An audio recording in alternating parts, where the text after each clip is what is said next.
శ్రీ రుద్రాధ్యాయం. ఇప్పుడు పరమేశ్వరుడికి మనం అర్చనము అభిషేకం చేస్తున్నామంటే బ్రాహ్మణోత్తములు రుద్ర సూక్తం చెబుతూ ఉంటారు, నమక చమకములను చెబుతూ ఉంటారు. ఇవి వినాలి, విని చెప్పినప్పుడు తెలుసుకోవాలి.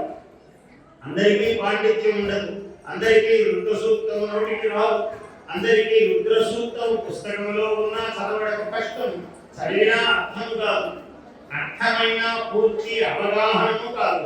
ఇలా అనేక దశలు ఉన్నాయి.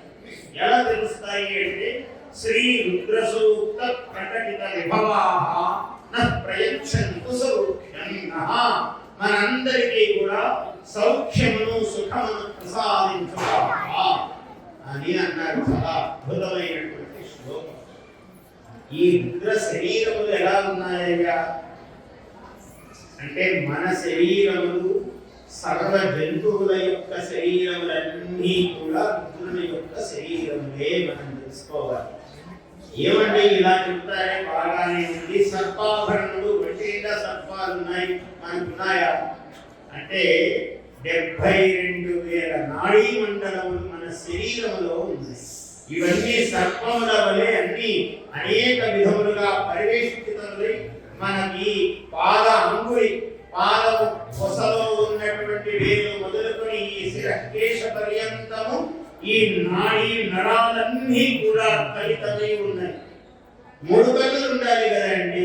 అంటే మనకు కూడా జ్ఞాననేత్రం ఉంది. ఏదైనా గుర్తురాలంటే వెంటనేగా పట్టుకుంటారు.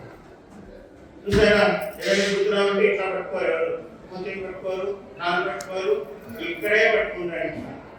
అంటే ఇక్కడ ఉన్నది జ్ఞాననేత్రం. జ్ఞానము అనేది ఇక్కడ ఉన్నది. దీనికే బొట్టు పెట్టడం చెప్పారు.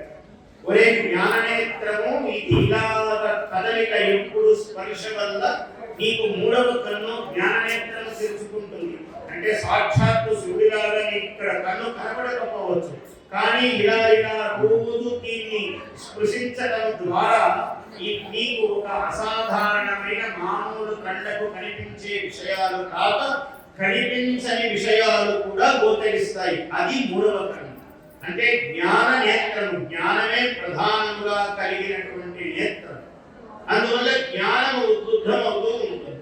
ఇలా కుంకుమ పెట్టుకున్నప్పుడు ఆడవాళ్ళు ఇలా పెట్టుకోవాలి అన్నారంటే ఇలా పెట్టుకుంటే ఆయుష్యం అన్నారు, ఇలా పెట్టుకోవాలి అన్నారు. మీరు ఎక్కడైనా శిల్పాల్లో చూడండి, అనేక దేవాలయాల్లో ఇలా ఒక స్త్రీమూర్తి ఇలా బొట్టు పెట్టుకుంటూ ఉంటుంది అందంగా.